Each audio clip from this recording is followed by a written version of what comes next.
నమస్కారం. మనం క్రిందటి ఎపిసోడ్లో పాండవులు అరణ్యవాసానికి బయలుదేరి ఉత్తర దిశగా ప్రయాణమయ్యి భాగీరథి నదీ తీరంలో ఉన్న ప్రమాణం అనే ప్రదేశానికి చేరుకుంటారు. ఇంతలో చాలా మంది బ్రాహ్మణోత్తములు తమ పరివారాలతో ధర్మరాజు దగ్గరికి వచ్చి మేము మీతో పాటు ఈ అరణ్యంలోనే ఉంటామని ఇన్సిస్ట్ చేసినప్పుడు ధర్మరాజు వారిని పోషించడానికి ధౌమ్య మహాముని ఉపదేశంతో సూర్య భగవానుడిని ప్రార్థిస్తాడు. సూర్య భగవానుడు ఎంతో సంతోషించి ధర్మరాజుకు అక్షయ పాత్రను బహుకరిస్తాడు. ఆ తర్వాత పాండవులు కొన్ని రోజులకి కామ్యకారణ్యానికి బయలుదేరతారు. మనం అంతవరకు చెప్పుకున్నాం. అలా పాండవులు కామ్యకారణ్యానికి ప్రవేశిస్తున్నప్పుడు ఇక్కడ హస్తినాపురంలో ధృతరాష్ట్రుడు ఎంతో ఆందోళన పడిపోతాడు. పాండవుల గురించి, అంటే పాండవుల క్షేమ సమాచారం గురించి కాదు, అసలు పాండవులు ఈ అరణ్యవాసం కంటిన్యూ చేస్తారా లేక మానేసి కౌరవ కుమారులని సంహరించాలని పథకాలు వేస్తున్నారా అని ఎంతో మదనపడి విదురుణ్ణి పిలిచి, విదురా, రాక్షస గురువు శుక్రాచార్యుని మించిన ధర్మ సూక్ష్మవేత్తవు, అందువల్లనే నీవు కౌరవ పాండు కుమారుల మధ్య నిష్పాక్ష బుద్ధితో వ్యవహరిస్తున్నావు. పాండవులు నా కుమారుల మీద కక్షను పెంచుకొని వారిని నిర్మూలించాలని కంకణం కట్టుకున్నారా అని నేనెంతో ఆందోళన పడుతున్నాను. ఈ సమయంలో సముచితమైన కర్తవ్యాన్ని బోధించమని అడుగుతాడు. అప్పుడు విదురుడు, మహారాజా, పాండు కుమారులు దైవాంశ సంభూతులు, వీరాగ్రేసరులు. వారి బల పరాక్రమములు ఏపాటివో నీకు తెలియదా? వివిధ అస్త్ర విద్యలలో సూరాగ్రేసరులు భీమార్జునులు. వారిద్దరూ కలిసి సంగ్రామంలో నిలబడితే వారిని ఎదిరించిన శత్రువులు బ్రతికి బయటపడగలరా? నీకు ముందుగానే హెచ్చరించాను. ఈ అధర్మ జూదం వలన కురు పాండవ కుమారుల మధ్య ద్వేషాలు పెరగగలవని ఎన్నోసార్లు మొత్తుకున్నాను, కానీ నీవు నా మాట వినలేదు. నీకు నీ పెద్ద కుమారుడి మీద ఉన్న పుత్ర వాత్సల్యంతో ఈ మాయాద్యూతానికి అంగీకరించావు. దుర్యోధనుడు పుట్టినప్పుడు ఎన్నో అపశకునాలు గోచరించాయి. నేను నీకు అప్పుడే చెప్పాను దుర్యోధనుడిని దూరం పెట్టమని, కానీ నీవు నా హితోపదేశాన్ని వినలేదు. ఇప్పుడు దుర్యోధనుడు ఏకు మేకై కూర్చున్నాడు. పాండవుల సామ్రాజ్యాన్ని, ఐశ్వర్యాన్ని చేజిక్కించుకొని వాళ్ళని అరణ్యపాలు చేశాడు. కర్ణ, శకుని, దుశ్శాసనులు దుర్యోధనుని చెవిలో ఇల్లు కట్టుకొని చెడు నిర్ణయాలు ఎల్లప్పుడూ బోధిస్తుంటారు. ఇక దుర్యోధనుణ్ణి కట్టడి చేసే సమయం ఆసన్నమైంది. సామ్రాజ్యాలు పరిపాలించాలన్నా ధర్మార్థ కామాలకైనా ధర్మమే ప్రధానమైనది. కనుక ధర్మ మార్గమే శరణ్యమని నమ్మి న్యాయ పద్ధతిలోనే మెలగవలసిందని ప్రాధేయపడుతున్నాను. ఇప్పటికైనా మించిపోయింది లేదు. ధర్మరాజును ఇంద్రప్రస్థ సామ్రాజ్యానికి మహారాజుగా ప్రకటించి కుమారులు, మిత్రులు, మంత్రులు, రాజబంధువులు మొదలుగా గల వారికి సంభవించబోయే దారుణ మృత్యు భయాన్ని తొలగించుకో. ఇదే మహాసభలో దుశ్శాసనుని పిలిచి తాను చేజేతులా చేసిన దారుణ అపరాధాన్ని మన్నించవలసిందిగా అందరి సమక్షంలో ద్రౌపది, భీమసేనులకు క్షమాపణ చెప్పవలసిందిగా ఆజ్ఞాపించు. ఇదే నీ ముఖ్య కర్తవ్యం. ధర్మరాజు అజాతశత్రువు. మహేంద్రుడు కూడా ధర్మరాజుతో సరిపోచాలడు. నీవు కోరిన ఎడల ధర్మరాజు నీ కుమారులు చేసిన పాపకృత్యాలన్నింటినీ మన్నించి శాంతింపగలడు. భీమార్జునులు అన్నగారి మాటను జవదాటరు. ఈ పద్ధతిలో నీవు నడుచుకున్న ఎడల కౌరవ పాండు కుమారుల మధ్య సయోధ్య కలిగించిన కీర్తి నీకు లభించగలదు. నీ పుత్ర మిత్ర బాంధవులందరికీ క్షేమం కలగగలదు. మారు మాట్లాడక నా హితోపదేశాన్ని మన్నించవలసిందిగా ప్రాధేయపడతాడు విదురుడు. కానీ ధృతరాష్ట్రుడికి విదురుని మాటలు రుచించటం లేదు. పైకి వింటున్నట్లు నటిస్తున్నాడు, కానీ లోపల విదురుని మీద కోపంతో మండిపోతున్నాడు. ఒక్క మారుగా విదురుని మీద విరుచుకుపడతాడు. విదురా, ఏం మాట్లాడుతున్నావయ్యా? కన్న కొడుకుని ఎలా విడుచుకోగలను? పాండవులు కూడా నా కుమారులే, కానీ దుర్యోధనుడు నా సొంత రక్తమయ్యా. పరుల కోసం నా కొడుకుని చదించుకోవాలా? ఇదే న్యాయం? అసలు మొట్టమొదటి నుంచి నా కొడుకుల పొడే గిట్టడం లేదు నీకు. వారు అభివృద్ధి చెందుతుంటే నీకసలు సరిపడటం లేదు. నేనిక నీ పురుష ప్రసంగాన్ని భరించలేను. మరి నీ హితోపదేశం, నీ సహాయం నాకు అక్కర్లేదు. నీకెంతో అత్యంత పాత్రులైన పాండవుల దగ్గరికి వెళ్ళిపోవచ్చు, లేక నీ ఇష్టం వచ్చినట్లకి నువ్వు వెళ్ళు అని ఒక్కసారి ధృతరాష్ట్రుడు లేచి నిలబడి తన అంతఃపురంలోకి వెళ్ళిపోతాడు. విదురుడు స్టన్ అయిపోతాడు. ఇక అక్కడ ఒక్క క్షణం కూడా నిలబడలేక వెంటనే బయలుదేరి రథం ఎక్కి పాండవులున్న కామ్యకారణ్యానికి ప్రయాణమవుతాడు. కామ్యకారణ్యంలో ప్రవేశిస్తున్న విదురుని రథం చూసి అల్లంత దూరం నుంచి ధర్మరాజు ఆశ్చర్యపడి భీమసేనుణ్ణి పిలిచి, భీమసేన, మళ్ళీ విదురుడు వస్తున్నాడేమిటి?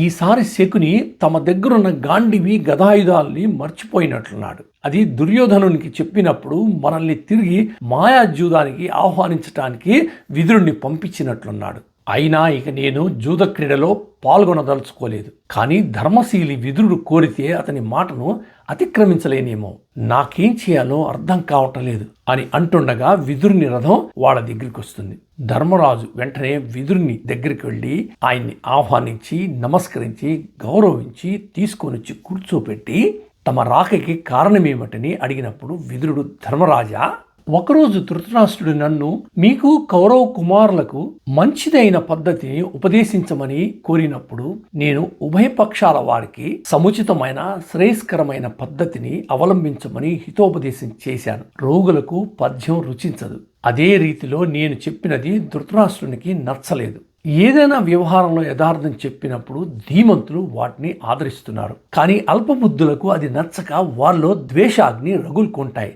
అందువల్లనే ధృతరాష్ట్రుడు నా మీద కోపంతో నీ సహాయం నాకు అక్కర్లేదు, నీ సలహాలు నాకు అక్కర్లేదు, నీవు పాండవుల దగ్గరికి వెళ్ళిపోవచ్చు అని ఆజ్ఞాపించినప్పుడు నేను బయలుదేరి మీ దగ్గరకు వచ్చాను. ఎవరైనా ముసలివాడు అందమైన లావణ్యవతిని పెళ్లి చేసుకుంటే ఆమెకు అతని మీద రవ్వంతైన ఆసక్తి కలగదు. అదేవిధంగా కౌరవ రాజ్యలక్ష్మికి ఆ ముదుసలి ధృతరాష్ట్రుని మీద ఎటువంటి మక్కువ కలగలేదు. కనుకనే కౌరవ సామ్రాజ్యశ్రీ వారినెప్పుడూ వరించదు. ధర్మరాజా, నీవు ధర్మతత్పరుడివి. అందువలన ఈ ధరణి రాజశ్రీ తానంతట తాను నిన్ను వలచి వచ్చి నిన్ను ఆశ్రయించగలదు. నీకన్నీ శుభములు కలుగుగా కానీ ఆశీర్వదిస్తాడు. ధర్మరాజు విదురుని మాటలకెంతో సంతోషించి అతని మాటలను శిరసావహిస్తాడు.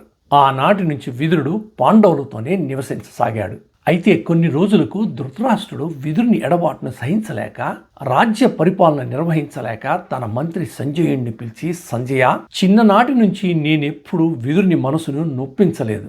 ఆ ధర్మమూర్తికి నా మీద మిక్కిలి ప్రేమ. అతన్ని విడిచి నేనొక్క క్షణం జీవించలేను. నీవు వెంటనే కామ్యకారణ్యానికి వెళ్ళి అతన్ని వెంట పెట్టుకుని తీసుకురమ్మనమని ఆజ్ఞాపిస్తాడు. సంజయుడు కామ్యకారణ్యానికి బయలుదేరి పాండవులున్న చోటికి చేరుకుంటాడు. ఒక్కసారి ధర్మరాజు వైభవాన్ని చూసి నిర్ఘాంతపోతాడు. వేల కొద్ది బ్రాహ్మణోత్తములు దౌమ్య మహాముని ధర్మరాజుకి కొంత దూరంలో కూర్చొని అతని తేజ వైభవాన్ని చూస్తుంటారు. భీమార్జున, నకుల, సహదేవులు, ద్రౌపదీదేవి, విదురుడు ఇరుపక్కల నుంచొని అతన్ని సేవిస్తూ ఉంటారు. కారడవుల్లో నివసిస్తున్న త్రిభువన సామ్రాజ్యాన్ని పరిపాలిస్తున్న తీరులో ఆనందంతో ఉప్పొంగిపోతున్న ధీరవరేణుని చూసి సంజయుడు నమస్కరించి, ధర్మరాజా, ధృతరాష్ట్ర సార్వభౌములు మిమ్మల్ని, తమ్ముళ్ళని, ద్రౌపదీదేవిని ఎల్లప్పుడూ తలుచుకోలేని క్షణమే లేదు. ఈ దీశాలి విదురుడు లేకపోవడం వలన రాజ్య పరిపాలన సరిగ్గా నిర్వహించలేకపోతున్నారు. మీ అనుమతితో తమ తమ్ముణ్ణి అక్కడికి తీసుకురమ్మనమని నన్ను పంపించారు. ఆ పైన మీ చిత్తం. ధర్మరాజు అది విని విదురునితో, విదురా, ఈ భూప్రపంచంలో ప్రజలందరూ మహారాజు ఆజ్ఞని శిరసావహిస్తున్నారు. అలాగే మనం కూడా ఆయన మాటను ఆదరించాలి కదా. మీరు వెంటనే బయలుదేరి హస్తినాపురం వెళ్ళండి అని కోరతాడు. ఇంకా మారు మాట్లాడక విదురుడు సంజయుని వెంట హస్తినాపురం బయలుదేరి ధృతరాష్ట్రుని అంతఃపురం చేరి ధృతరాష్ట్రుని కలుసుకొని తల ఉంచుకొని నిలబడతాడు. ధృతరాష్ట్రుడు విదురుణ్ణి ఆప్యాయంగా కౌగిలించుకొని, నాయనా, నీవెంతో క్షమామూర్తివి. నేనేదో తెలియక చేసిన తప్పును మన్నించి ఇక నుంచి రాజ్య కార్య పరిపాలనా వ్యవహారాల్లో సహాయపడవలసిందిగా కోరతాడు. విదురుడు శాంతించి, మహారాజా, నీవు నీ కుమారుడు నన్నిష్టం వచ్చినట్లు తొలనాడినా మీకు సముచితమైన హితోపదేశం చేయటమే నా విధి అని పలికి యథాప్రకారం కౌరవ రాజ్య పరిపాలనలో ఆప్త మంత్రిగా మెలగసాగాడు. విదురుడు హస్తినాపురం వచ్చినప్పటి నుంచి దుర్యోధనుడికి నిద్ర పట్టడం లేదు. కర్ణ, దుశ్శాసన, శకులను పిలిచి వారితో, విదురుడు పాండవుల దగ్గర నుంచి వచ్చినప్పటి నుంచి ఒక్క క్షణం కూడా వదలకుండా ధృతరాష్ట్రునికి ఏదో హితోపదేశం చేస్తున్నాడు. కొంపదీసి ధృతరాష్ట్రుడు, విదురుడు మళ్ళీ పాండవులను పిలిపించటం లేదు కదా. అదే గనక జరిగితే వాళ్ళని విష ప్రయోగాలతో కానీ, శస్త్రాస్త్రాలతో కానీ, మాయోపాయంతో కానీ మట్టు పెట్టాలి. వారి పరాక్రమ శక్తిని కానీ, ఐశ్వర్యాన్ని కానీ నేను ఇక సహించలేను అని చెప్పినప్పుడు శకుని, దుర్యోధన, నీవు పసివాళ్లాగా మాట్లాడుతున్నావు. ధృతరాష్ట్ర విదురులు వాళ్ళని రమ్మనమని పిలిచినా అది జరగదు. ఎందుకంటే పాండవులు ధర్మనిరతులు, తమ నియమాన్నెప్పుడు అతిక్రమించరు. నీకింతటి ఆందోళన అనవసరం అని నచ్చ చెప్తాడు. కర్ణుడు ఇంకో సలహా ఇస్తాడు.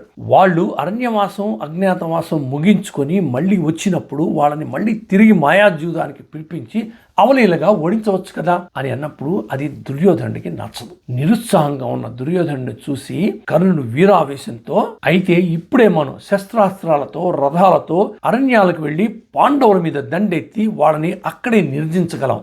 దానితో మనకు పాండవుల బెడద తీరిపోతుంది. అప్పుడు మొత్తం భూమండల సామ్రాజ్యం అంతా దుర్యోధని చేతికి రాగలదు. మనం ఇప్పుడే అరణ్యానికి దండెత్తి పోదాం అని చెప్పినప్పుడు దుర్యోధనుడికి ఎంతో ఆనందం వేసి ఉప్పొంగిపోయి రణరంగ సన్నాహాలు చేయమని ఆజ్ఞాపిస్తాడు. ఇంతలో కృష్ణద్వైపాయన మహర్షి తన దివ్య దృష్టితో ఇదంతా గ్రహించుకొని హస్తినాపురం నుంచి ధృతరాష్ట్రుని మందలిస్తాడు. ధృతరాష్ట్ర, నీవు ప్రజ్ఞాశీలుడివి, నా ధర్మోపదేశాన్ని శ్రద్ధగా ఆలకించు. అరణ్యపాలై కందమూలాలు ఏరుకొని తింటూ పరిపరి విధాల కష్టాలు అనుభవిస్తున్న పాండవులను సంహరింపాలని నీ జ్యేష్ఠ కుమారుడు చతురంగ సైన్యాలతో కదిలిపోతున్నాడు. ధైర్యం చిక్కబట్టి 12 అరణ్యవాసం, 1 అజ్ఞాతవాసం యథాప్రకారంగా ముగించుకొని తరువాత వారి ప్రాభవం చేత మీతో తలపడటానికి సిద్ధమవుతారు కదా, దానికి ఇప్పుడే కాలు దువ్వటం ఎందుకు? వారిని అవలీలగా నిర్జించవచ్చని నీ కుమారుడు కలలు కంటున్నాడు. కానీ ఆ అరణ్యంలో అడుగు పెట్టిన మరుక్షణంలోనే ఓడిపోయి తిరిగి రాగలరు. కానీ ఇది మంచి పద్ధతి కాదని వారిని నివారించవలెను. నీవు భీష్మాచార్యుడు, ద్రోణాచార్యుడు, విదురుడు దీన్ని ఉపేక్షించడం న్యాయం కాదు. తిన్నది అరక్క పాండవులతో విరోధం తెచ్చుకోవటం శ్రేయస్కరం కాదు అని హితోపదేశం చేస్తాడు. అది విని ధృతరాష్ట్రుడు ఎంతో దుఃఖించి, మహర్షి, అసలు నాకు ఈ జూద వ్యవహారమే సుతరాము ఇష్టం లేదు. నేను ఏం చేయగలను? గాంధారి, భీష్మ, ద్రోణ, కృపాచార్యులు, విదురుడు మొదలగు ఆప్తులెవరూ దీనికి అసలు అంగీకరించలేదు. కన్న కొడుకు మీద వాత్సల్యంతో నేనెంతో మదన పడిపోతున్నాను. చేతులా నా జ్యేష్ఠ కుమారుని వదులుకోలేను కదా. అయ్యో, నేనేమి చేయగలను? ధృతరాష్ట్రుడు తెలివిగా ఇదంతా తన హెల్ప్లెస్నెస్ అని బుకాయిస్తాడు. అలా బాధపడుతున్న ధృతరాష్ట్రుని చూసి కృష్ణద్వైపాయనుడు ఓదార్చి ఒక కథ చెప్తాడు. పూర్వకాలంలో సురభి అనే గోవు ఇంద్రుడి దగ్గరికి వెళ్ళి మొరపెట్టుకుంటుంది. మహేంద్ర, నీ సంరక్షణతో లోకమంతా పాపభీతి లేకుండా హాయిగా జీవిస్తున్నది. కానీ నాకే ఈ దుర్గతి సంభవించింది. రైతులు బలిసిన ఎద్దుని ఒకవైపు, బక్క చిక్కిన ఎద్దుని ఇంకొక వైపు కట్టి దున్నుతున్నారు. బక్క చిక్కిన నా సంతానం నా నాగని లాగలేక మాటికి నేలపై కూలబడితే వాడి ములుకులతో వాటిని పొడిచి నోటికొచ్చినట్లు తిట్టి చెన్నాకోలంతో కొట్టి అనేక విధాల బాధిస్తున్నారు. కన్న తల్లి కడుపు కోత భరించలేకపోతున్నానని, నా బిడ్డల దుఃఖం తొలగించమని అనేక విధాల ప్రాధేయపడుతుంది. అప్పుడు ఇంద్రుడు, గోజాతి అందరికీ ఇటువంటి కష్టం రాదు కదా, అక్కడక్కడ ఒక ఎద్దుకు సంభవిస్తుందని సర్ది చెప్పినా సురభి వినకుండా గగ్గోలు పెట్టినప్పుడు ఇంకా ఇంద్రుడు ఆమెను కనికరించి భారీ వర్షాలు కురిపింపజేసి వాటి వల్ల గడ్డి ఏపుగా పెరిగేటట్లు చేసి పంటలు బాగా పండించేటట్లు చేసి ఆ గోజాతి కష్టాన్ని తీరుస్తాడు. ధృతరాష్ట్ర, ఇందువలన నీకు నీ కుమారుల మీద పుత్రవాత్సల్యం సహజమే. కానీ అడవుల పాలైన నీ తమ్ముని కుమారులను కూడా కనికరించు. నీవు, పాండురాజు, విదురుడు నా రూపంతోనే జన్మించారు. మీ కుమారులైనా పాండు కుమారులైనా నాకు ఒకటే. పాండవులు సజ్జనులు, మంచివారితో స్నేహం చేస్తే ఎంతటి దుర్మార్గులైనా మారిపోతారు. కొంతకాలం పాటు దుర్యోధనుడు కామ్యకారణ్యానికి వెళ్ళి పాండవులతో నివసించమని ఆజ్ఞాపించు. దాంతో కొంతకాలానికి దుర్యోధనుడు సన్మార్గుడవుతాడు. ఇదే ఇరుపక్షాల వారికి క్షేమకరమైన మంచి పద్ధతి అని హితోపదేశం చేస్తాడు. ఇప్పుడు ధృతరాష్ట్రుడు కృష్ణద్వైపాయనుడికి ఎంత స్మార్ట్ గా జవాబిస్తాడో చూడండి. మునీంద్ర, భీష్మ, ద్రోణాది విదురులు కూడా ఇలాగే చెప్పారు. కానీ ఈ దుష్టాత్ముడు దుర్యోధనుడు నా మాటని లక్ష్య పెట్టడు. ఈ కౌరవ కులాన్ని రక్షింపదలిచిన ఎడల తామే ఆ దుష్టునికి హితోపదేశం చెయ్యమని ఆ బాధ్యతని కృష్ణద్వైపాయనుడికి అంటగడతాడు. కృష్ణద్వైపాయనుడికి అర్థమైంది. ధృతరాష్ట్ర, త్వరలో మైత్రేయ మహాముని నిన్ను సందర్శించుకోవటానికి హస్తినాపురం వస్తాడు. ఆయనే దుర్యోధనుడికి మంచి హితోపదేశం చేయగలడు అని చెప్పి తన ఆశ్రమానికి నిష్క్రమిస్తాడు. ఇక మనం నెక్స్ట్ ఎపిసోడ్లో మైత్రేయ మహాముని హస్తినాపురం వచ్చి ఎంత హితబోధ చేసినా దుర్యోధనుడు ఆయన మాట వినడు. అప్పుడు మైత్రేయ మహామునికి కోపం వచ్చి దుర్యోధనుడిని శపిస్తాడు. అక్కడ అరణ్యంలో కిమ్మిరుడనే రాక్షసుడు పాండవుల మీదకి వచ్చినప్పుడు భీమసేనుడు అతన్ని సంహరిస్తాడు. ఇవన్నీ మనం నెక్స్ట్ ఎపిసోడ్ లో చెప్పుకుందాం. అంతవరకు సెలవు.